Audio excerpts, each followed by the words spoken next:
Hey, it's Don. Today we're going to talk about another BOLO item. It's WWF wrestling items. I remember as a kid these items coming around. They actually filmed some of the WrestleManias in Detroit, which was really close to where I lived when I was a child. And locally, there was even a wrestling academy that you could actually take wrestling lessons from some of these people that were actually on TV and the WWF, WWE, in those establishments. So we're basically just going to be hitting the WWF just because that's the one that I remember personally myself. The items do show up more often than not on those as opposed to some of the other wrestling organizations. We're going to go over to the screen right now and we're going to talk about the WWF. So here we are. This is the first item. Now, surprisingly, even items that were worn, used, even the belts that were involved in some of these tournaments aren't worth as much as this action figure here. It's a prototype.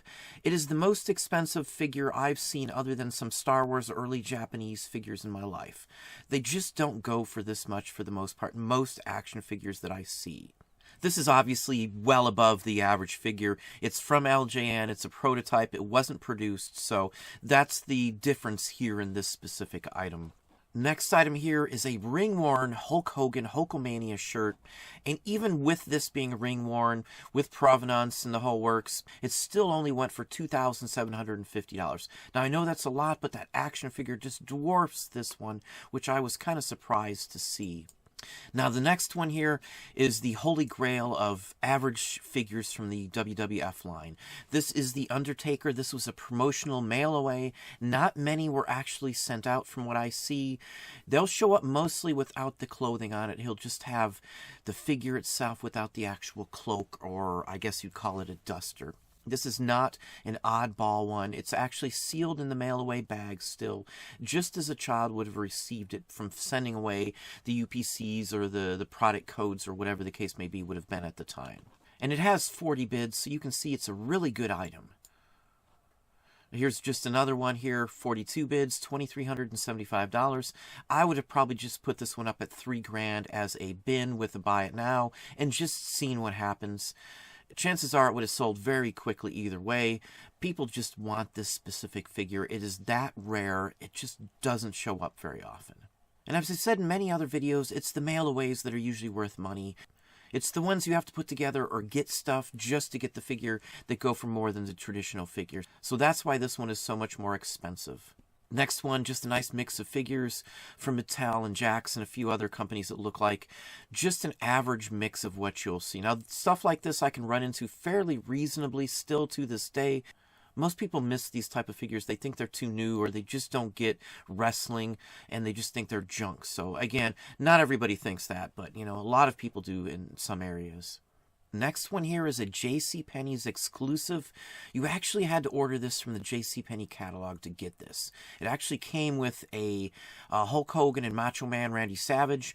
And they were actually still sealed in this case in this package in here. So this was a pretty interesting one. Even with the box, the figures were mint. As mint as you can get from a rare variety of item that you can only get from JCPenney. So for $1,940, somebody walked with this item here. 34 bids on top of it. Next one is Big Boss Man. I remember this character too. Sometimes even his nightstick can sell for some good money too. This is one of the earlier series. You can still see the Toys R Us sticker on it. On the card, the whole works. This is what you want to find. Obviously, these are scarce and far between, but occasionally at an auction or something, I can get one of these mixed in with a lot of something else. So it's just something else to look for. $1,712 on this one. Now, in stuff like this, you can list them however you want. You can do a bin for like $2,500. You can do them as an auction. Bins will sell quicker, and they'll usually sell at a comparable rise, if not more. From my experience, people just want it. They don't want to wait around anymore these days. Another sealed version of it here. Another card. It's been graded. The whole works. It's $1,699. It's the Ultimate Warrior, which is one of the most popular ones from this line, the Blue Card series here. Next one here is a Todd McFarlane. It's a resin statue. It's limited. There's only 500 of these made. It's pretty neat. It's a large size figure for the most part. This is going along the lines of garage kits and resin kits in general. People can make these on their own, even, believe it or not, and do a one-off or a couple of runs of these. So this is just another area to look into. So Next one here is another large lot of 135 figures. It sold just over $2,400 on this one here. It was a bin and somebody took a best offer. So just another example of what sells. Next one, an autographed 8x10 promo photo of Andre the Giant. He was in Princess Bride. If you haven't seen that, he did a great job in that. It's sort of a cult classic now. I do remember Andre the Giant, obviously. I have had many of his figures from some of these sets, the rubber versions of them as well, too. $1,500. Now, the next one here are Tonka Wrestling Buddies. I run across individual open versions of these, just the figure, on many occasions. I used to see these at Savers, believe it or not. A lot of people walk right by these and don't realize that they're worth anything. Even if they're dirty, I will wash them and try and still sell them, depending on how bad they are. So, this is a in-the-box versions of them, $1,250 from 1990. Next one here is a VHS tape. Now, I don't know why it says blank on this. Maybe this is like a bootleg or something. It doesn't look like it. But this is about the only area that I still mess with VHS tapes.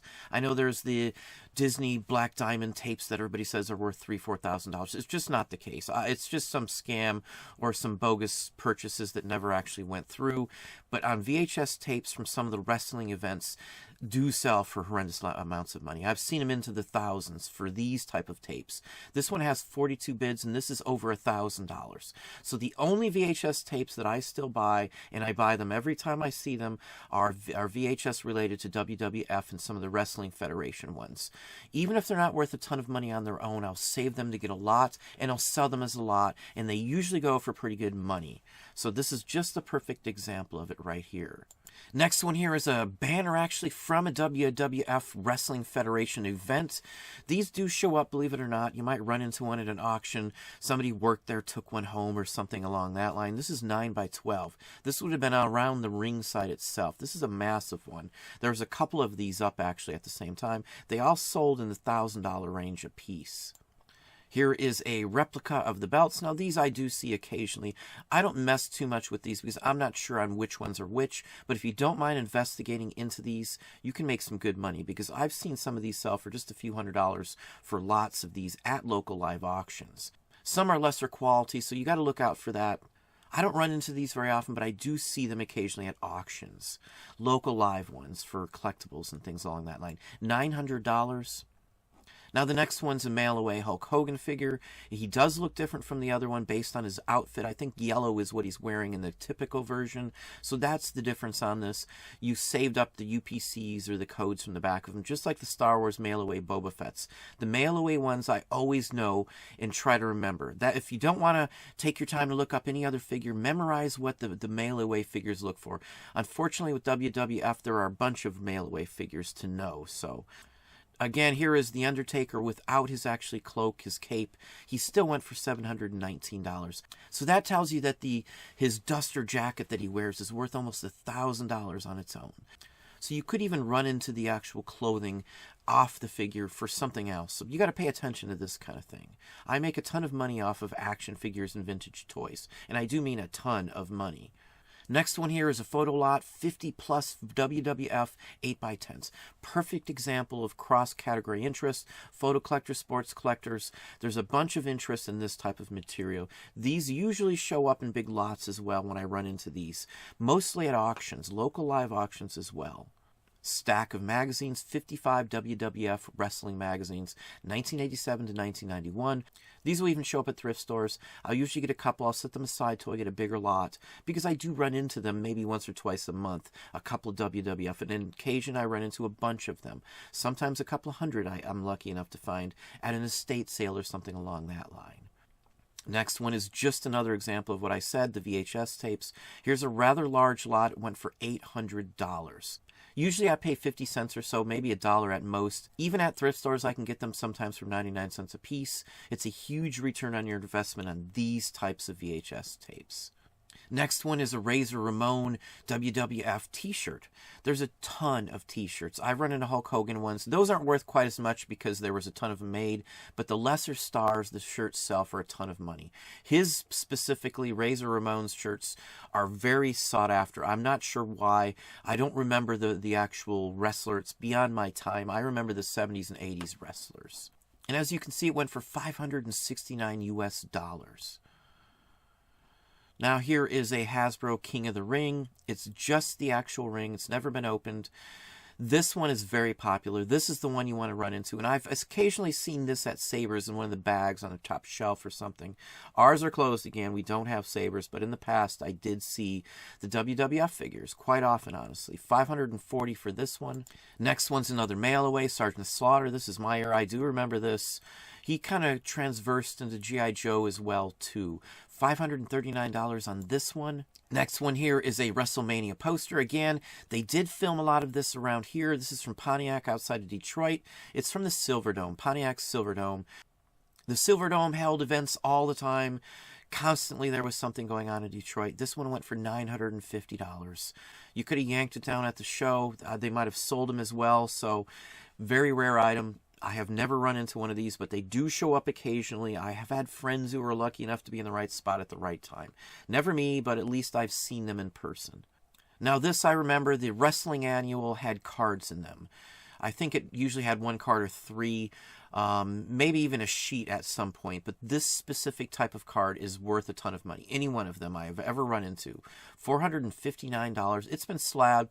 If it wasn't slabbed, you'd at least get 3 or so on this specific card. Any of the cards go for at least $40 or $50 from these annuals. And it says Wrestling Annual on the back as well. Some more of the Tonka Wrestling Buddies. $500 was what these actually sold for. On average, $100 a piece. Big Bossman you can see up there on the left. I think that's Jake the Snake next to him. I don't remember all of the actual characters. Looks like Macho Man Randy Savage at the end as well. Next one here is the ring. It's the yellow ring we just showed you in the box. It still went for $365 with 14 bids. And the last item is another Razor Ramon t-shirt.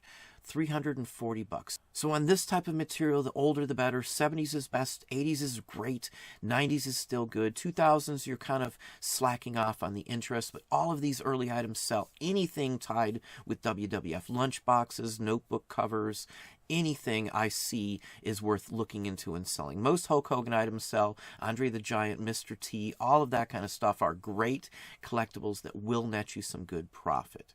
Well, there you go. Hopefully that gave you some ideas and some thoughts. If you enjoyed the video, please hit the like button down below. You can also hit the bell icon to be notified when I post new content or go live. Subscribe and tell a friend.